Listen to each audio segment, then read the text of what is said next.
먼저 여러분 말씀을 나누기 앞서서 지난 시간에 우리가 함께 나누었던 말씀을 살펴보고 오늘 말씀을 함께 나누도록 하겠습니다. 여러분, 우리는 지난 시간에 나보다 더 사랑하는 자는 이라는 말씀을 통해서 예수님이 우리 기독교가 단순히 이 땅의 분쟁이나 갈등의 원인이 아니라 우리가 예수님보다 어떤 세상의 대상을 더 사랑하기 때문에 이 분쟁과 갈등의 원인이 된다라는 사실을 살펴보게 되었습니다. 여러분, 인간의 사랑은 반드시 집착으로 이어지게 됩니다. 이 집착은 우리의 삶의 갈등과 분쟁을 일으키게 되죠. 이것은 우리 개인의 삶뿐만 아니라 나아가 우리의 공동체의 이 분쟁과 갈등의 원인이 되기도 합니다. 여러분, 지금 우리가 이 우크라이나 사태를 보아도 이 사실을 잘 알 수 있어요. 한 개인의 욕망이죠. 결국에는 이 집착이 많은 사람을 분쟁과 갈등 속으로 몰아넣고 있습니다. 그래서 우리가 예수님의 사랑을 통해서 온전한 사랑으로 나아가게 돼요. 그래서 예수님이 우리가 예수님을 믿을 때에, 예수님을 따르게 될 때에 우리에게 십자가를 지고 따르라고 말씀하죠. 이 십자가가 바로 나보다 예수님을 더 사랑하는 것을 말씀하고 있습니다. 우리가 나 자신보다 예수님을 더 사랑하게 될 때 우리는 온전히 예수님을 따르게 됩니다. 또한 이러한 예수님의 이 희생의 사랑을 통해서 우리는 우리의 삶에 진정한 평안과 기쁨이 임하게 됩니다. 사랑하는 성도 여러분, 오늘도 우리 성도들이 이러한 예수님의 희생의 사랑을 통해서 세상을 사랑하는 복된 성도들이 되시기를 간절히 바랍니다. 예수님의 희생의 사랑으로 우리가 사랑하게 될 때에 여러분이 사랑하는 그 대상을 통해서, 자녀들을 통해서, 또 세상을 통해서 우리는 진정한 기쁨과 평안을 누리게 됩니다. 오늘도 여러분 삶 가운데 예수님이 주시는 진정한 기쁨과 평안함이 임하는 놀라운 축복이 임하기를 예수님의 이름으로 간절히 축원을 드립니다. 여러분, 오늘 본문 2절은 이렇게 말씀합니다. 요한이 옥에서 그리스도께서 하신 일을 듣고 제자들을 보내어. 여러분, 오늘 본문 말씀에 나오는 요한은 이 제자 요한이 아닌 세례 요한을 말합니다. 말씀은 세례 요한이 옥에 갇혔다라고 말씀하죠. 자, 오늘 본문은 세례 요한이 옥에 갇힌 이유에 대해서 구체적으로 말씀하고 있지는 않습니다. 그러나 마태복음 14장에 의하면 요한이 오늘 본문에 옥에 갇힌 이유에 대해서 말씀하고 있습니다. 마태복음 14장 3절 4절은 이렇게 말씀하죠. 전에 헤롯이 그 동생 빌립의 아내 헤로디아의 일로 요한을 잡아 결박하여 옥에 가두었으니 이는 요한이 헤롯에게 말하되 당신이 그 여자를 차지한 것이 옳지 않다 하였음이라. 여러분, 이 말씀이 어떤 말씀이냐 하면 앞에 나오는 그림을 보면서 이 말씀의 좀 설명에 대해서 조금 더 자세히 설명을 드리겠습니다. 앞에 나와 있는 이제 그림은 헤롯 왕가의 가계도입니다. 우리가 흔히 알고 있는 헤롯 왕은 바로 헤롯 대왕을 말합니다. 두 번째 있죠. 헤롯 대왕이에요. 헤롯 대왕이 공식적으로 4명의 아내를 통해서 5명의 아들을 두게 됩니다. 이 중에 3아들이에요. 오른편에 있는 3아들인데 아켈라오, 안티바, 안티바스라고도 합니다. 그리고는 이제 정확하게 말하면 빌립 2세인데 성경은 이제 빌립이라고 해요. 이 3아들이 헤롯 대왕을 이어서 이스라엘 땅을 다스리게 됩니다. 이제 이것을 우리는 흔히 나누어서 다스렸다라고 해서 성경은 분봉왕이라고 이야기를 하죠. 이 3아들이 아버지를 닮아서 아주 포악하기로 정평이 나 있어요. 그 중에 가장 악랄한 인물이 바로 안티바스입니다. 그래서 이 안티바스는 아버지의 이름인 헤롯을 붙여서 헤롯 안티바스라고 불리게 돼요. 여러분, 이 안티바스가 갈릴리 지역을 다스리게 됩니다. 그래서 예수님을 십자가에 못 박은 인물 또한 바로 이 헤롯 안티바스예요.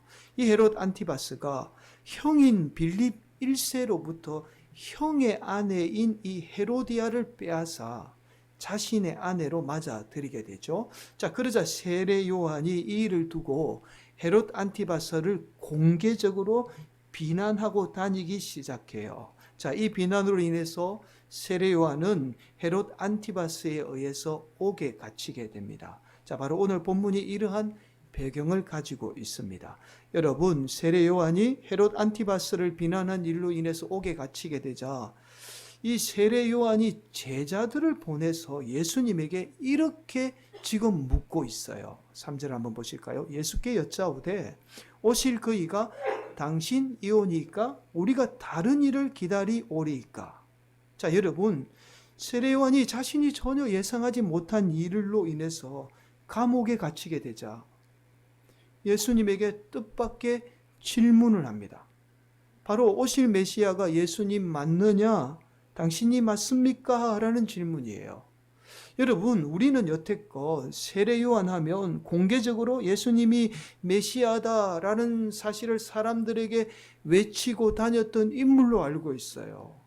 자신은 예수님과 비교해서 예수님의 신을 들기도 감당하지 못하는 존재다라고 하면서 예수님이 메시아다라고 외쳤던 인물이에요. 자, 그런 세례 요한이 자신이 전혀 예상하지 못한 일이죠. 옥에 갇히게 되자 예수님이 메시아라는 사실에 대해서 의구심을 품게 되었던 거예요.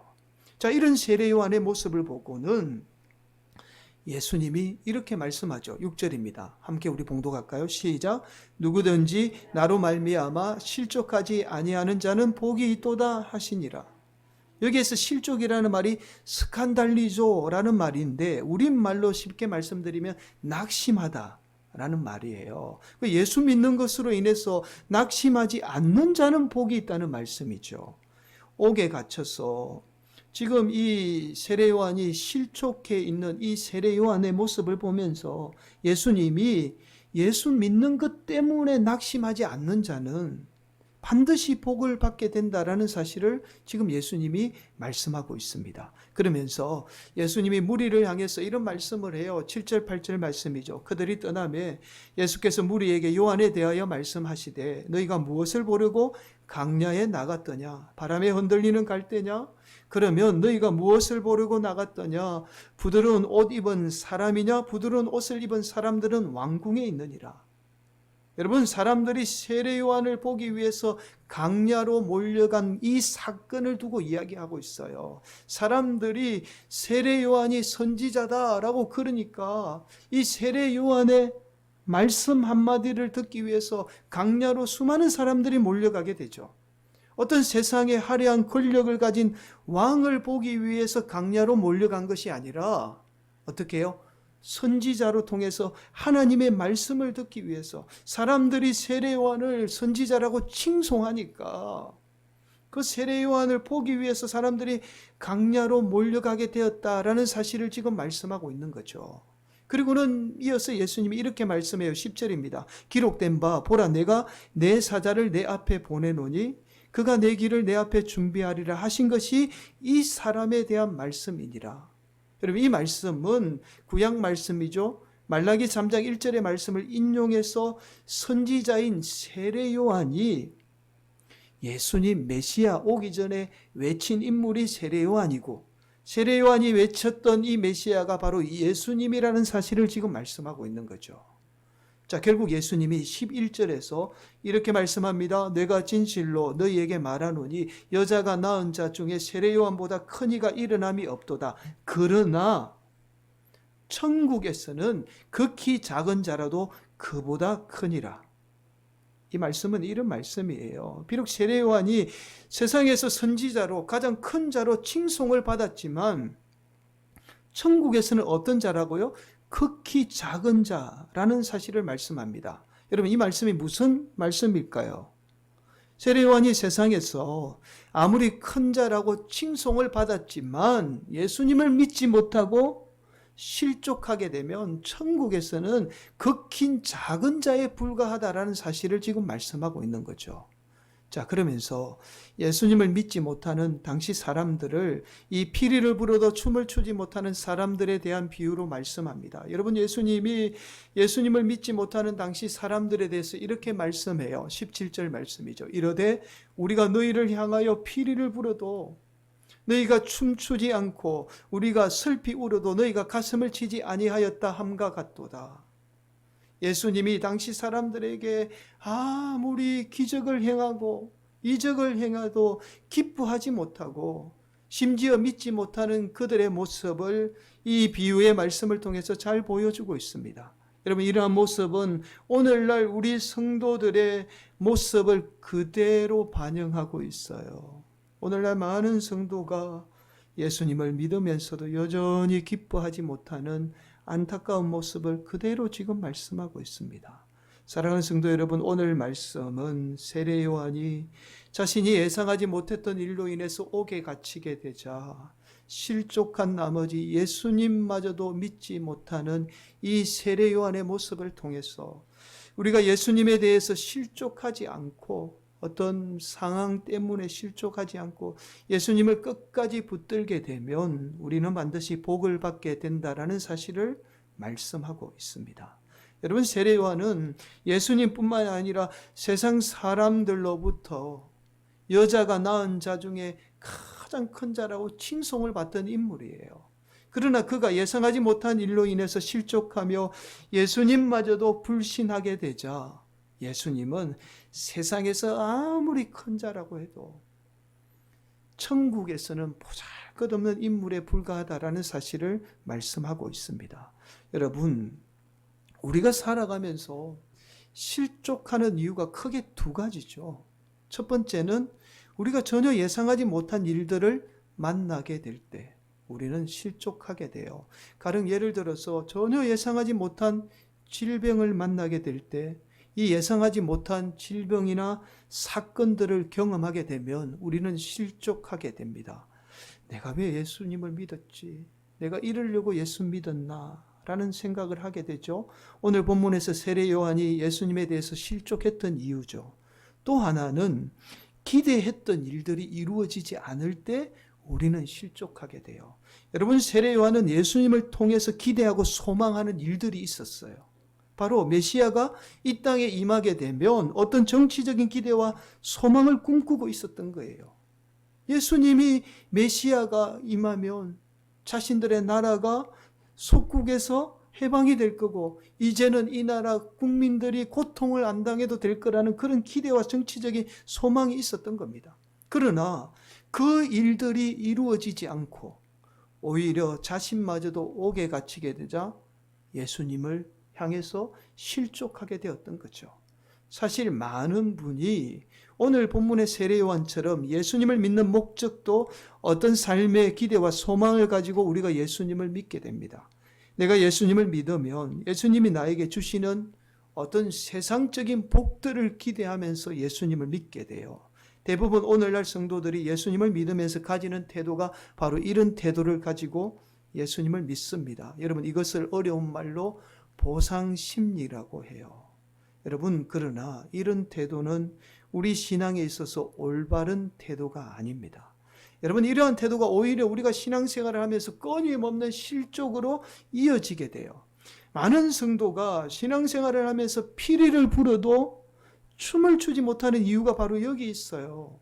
신앙생활을 하면서 충분히 기뻐할 수 있는 많은 이유가 있음에도 불구하고 기뻐하지 못하는 이유가 바로 예수님을 믿는 믿음으로 끊임없는 보상 심리인 기대와 소망을 가지고 신앙생활을 하게 됩니다. 그리고는 그 기대감들이 이루어지지 않으면 우리는 아무리 피리를 불어도 춤을 추지 못하는 실족한 상태의 신앙인이 되고 맙니다. 그러나 우리가 예수님을 믿는 목적은 예수님을 통해서 내 목적이나 내 기대를 이루기 위해서 예수님을 믿는 게 아닙니다. 여러분, 오히려 정반대예요.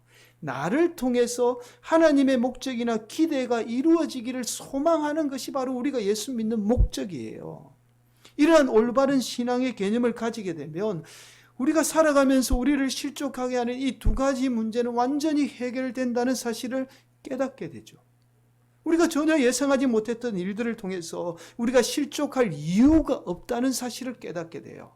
왜냐하면 우리가 전혀 예상하지 못했던 일들을 통해서 하나님은 저와 여러분을 통해서 하나님의 목적을 이루어 가고 계시기 때문이죠.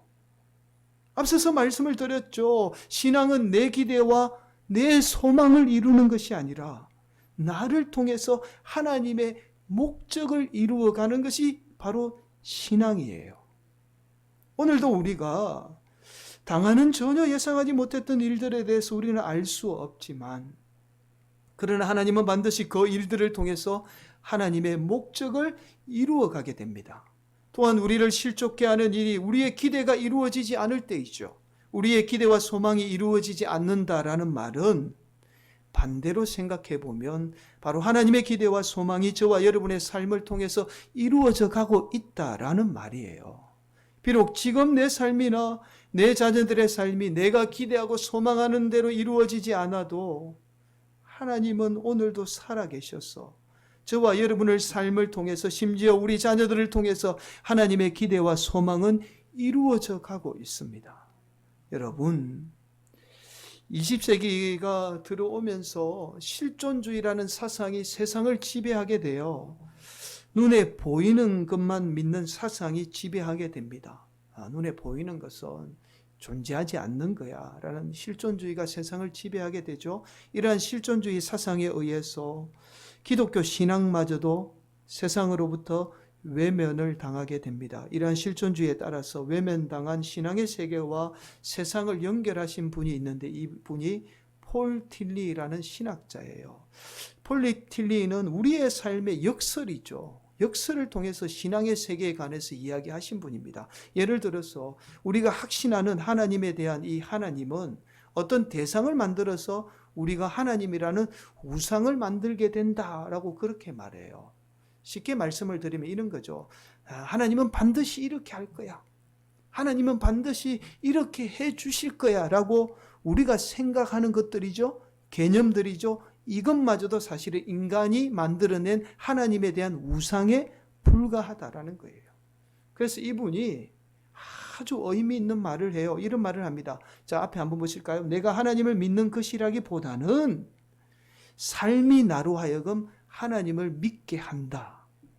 여러분, 이 말씀이 무슨 말씀이냐면, 내가 하나님을 통해서 기대하고 소망하는 일들이 이루어지지 않아서 실족하고 낙심하기보다는 오히려 내 기대와 소망이 이루어지지 않지만, 그러나 여전히 내 삶을 통해서 역사하는 그 하나님으로 인해서 오늘도 우리는 하나님을 믿을 수밖에 없다라는 말이에요. 여러분, 지금의 세상이 우리 인간의 뜻대로 되지 않지만, 하나님이 없는 것처럼 보이지만 이러한 사실이 오히려 역설적으로 하나님이 존재한다라는 증거라는 거예요. 그래서 폴 틸리는 역설을 통해서 신앙 세계를 말합니다. 사랑하는 성도 여러분, 세례 요한이 당시 시기적으로 굉장히 혼란스러운 시기를 산 인물이 세례 요한이에요. 또 본인에게 닥친 예상하지 못했던 일들을 통해서 이 실족한 모습을 발견하게 됩니다. 오늘날 우리 성도들도 마찬가지예요. 혼란스러운 상황과 우리 개인에게 불어닥친 예상하지 못했던 일들이 우리를 실족하게 만들고 우리로 하여금 예수님에 대한 믿음마저도 흔들어 놓고 있습니다. 그래서 하나님이 우리의 삶을 향해서 피리를 불어도 우리가 기뻐하지 못하고 낙심 가운데 수많은 성도들이 살아가요. 그러나 저와 여러분이 하나님에 대한 믿음을 붙들고 여전히 내 삶 가운데 하나님이 역사한다는 그 사실을 붙들게 되면 저와 여러분은 반드시 복을 받게 됩니다. 사랑하는 성도 여러분, 지금 저와 여러분이 처해 있는 상황이 저와 여러분이 세상에서 극히 작은 존재로 보일 수 있어요. 아무것도 할 수 없는 연약한 존재로 보일 수 있지요.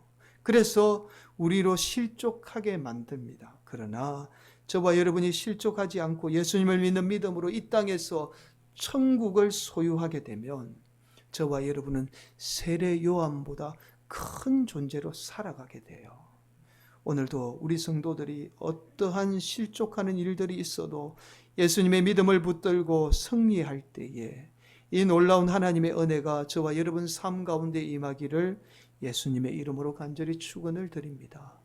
여러분들도 잘 아시다시피 지난달 26일이죠. 이여령 교수님이 오랜 암 투병 끝에 하나님의 부르심을 받았습니다. 이여령 교수님은 초대 문화부 장관을 역임하신 분으로 잘 알려져 있습니다. 이여령 교수님이 이러한 세상의 화려한 이력보다 사실은 이 교수님이 믿는 성도들이나 믿지 않는 불신자들에게 많은 존경을 받은 분이에요. 원래 이효령 교수님은 철저한 무신론자입니다.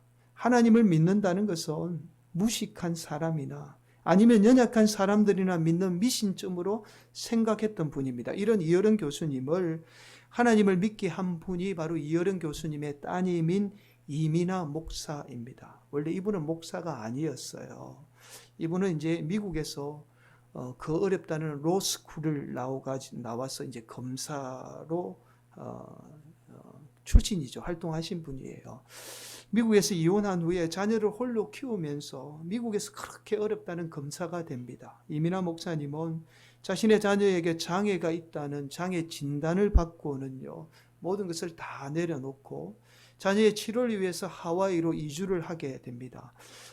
이때 이효령 교수님은 이민아 목사님이 망막방리로 실명이 될 것이라는 소식을 듣게 돼요. 이효령 교수님은 자신의 사랑하는 딸이 실명위기에 놓이게 되었다는 소식을 듣고 모든 것을 다 내려놓고 곧장 하와이로 달려가게 됩니다. 그리고는 자신의 딸에 의해서 억지로 하와이 원주민들이 모이는 작은 개척교회에 예배를 드리게 돼요. 그러니까 한국에서는 이분이 워낙 종교에 대해서 워낙 안 좋은 이야기를 많이 했으니까 한국에서는 도저히 이제 교회를 갈 수 없었던 거죠. 그러니까 이민아 목사가 아빠 여기는 아빠 보는 사람이 아무도 없으니까 가도 돼. 그 말에 힘을 입어서 아주 작은 우리 교회와 같은 그런 작은 개척교회 예배를 드리게 됩니다. 이곳에서 세상에서 제일 불쌍해 보이고 가난해 보이는 원주민들이 오히려 기뻐하며 찬양을 부르며 자신들보다 더 불행해 보이는 사람이 없을 것 같은데도 오히려 다른 사람들을 위해서 기도하는 모습을 보고 감동을 받게 돼요. 그리고는 이효령 교수님이 자신도 모르게 무릎을 꿇고 기도하게 됩니다. 딸의 눈을 고쳐만 준다면 자신의 보잘것없는 글쓰고 말하는 재능으로 평생 하나님을 전하겠노라고 그 자리에서 서약을 하고 맙니다. 이 일로 인해서 이효령 교수님은 남은 평생을 글과 강연을 통해서 하나님을 전하는 삶을 사시다가 하나님의 부르심을 받았습니다. 이효령 교수님이 쓰신 책 가운데 지성에서 영성이라는 책이 아주 유명해요. 이 책에 보면 교수님이 따님인 이민아 목사님에게 감동을 받아 예수님을 믿게 된 내용이 나옵니다. 그대로 제가 조금 읽어드리도록 하겠습니다. 그날 저녁 미나 컴퓨터를 보니 바탕화면에 아이콘들이 보통 것보다 서너 배는 커져 있었습니다. 그래서 이 애가 아직도 컴퓨터를 잘 못하나 싶어 해상도를 바꿔 정상 사이즈로 해놓았지요. 그랬더니 미나가 아빠 눈이 잘 안 보여서 일부러 크게 해놓은 건데 라고 말하더군요. 순간 가슴이 털컥 내려앉았습니다. 딸의 눈이 아파서 왔다는 애비가 눈이 아픈 것 까맣게 잊고 있었던 겁니다. 이것이 세속에 있어서 아버지와 딸의 만남이구나. 그 애가 하나님 아버지라고 부르는 아버지는 그렇지 않을 것이다. 그 아버지는 사사시 딸의 아픈 모공 하나하나까지도 보시고 안타까워하시며 쓰다듬어 주실 것이다. 그래서 미나가 지상의 아버지보다는 하늘의 아버지에게 더 의존하는구나. 몇 군데 의사를 찾았지만 수술도 안 되고 약도 없다고 합니다. 그러나 미나는 찬송을 부릅니다. 방문에 열린 틈으로 성경을 펴놓고 읽고 있는 미나의 모습이 언뜻 보일 때도 있습니다. 그러면 나는 속으로 소리를 지릅니다. 이 바보야, 노래가 나오니 성경책이 읽히니 속상한 김에 고함을 치고 싶습니다. 그러나 미나는 태연하게 말했습니다. 걱정 마요. 아무개 목사님은 어려서 실명하신 분인데도 우리보다 더 잘 보셔. 더 많은 것을 보실 수 있다고 했어요. 늘 밤이라고 생각하면 되지. 그 캄캄한 세상에서도 낮에 본 모든 형상과 빛이 보이지 않아요? 아버지의 얼굴, 어머니의 손, 소리가 말해주고 냄새가 느끼게 하는 걸요. 아빠, 엄마가 걱정할까 봐서 그렇지 저는 아무렇지도 않아요. 사랑하는 성도 여러분, 이민아 목사님의 실명의 위기에도 실족하지 않고 하나님에 대한 믿음이 바로 철저한 불신자였던 이여령 교수님을 감동케 하며 딸이 믿었던 그 하나님 나도 믿을 수 있겠다라는 그 심정이 하나님에 대한 믿음을 갖게 했습니다. 사랑하는 성도 여러분, 저와 여러분 삶 가운데 오늘도 우리를 실족하고 낙심케 하는 일들이 있더라도 오늘도 우리의 삶 가운데 역사하며 우리의 삶을 이끌어가고 계시는 하나님을 굳게 믿는 복된 성도들이 되시기를 간절히 바랍니다. 저와 여러분은 알 수 없지만 오늘도 우리의 영원한 아버지 되신 하나님은 저와 여러분을 가장 복된 인생으로 이끌어 가 주실 줄 믿습니다. 오늘도 그 하나님만 바라보는 복된 성도들이 되시기를 예수님의 이름으로 간절히 축원을 드리겠습니다.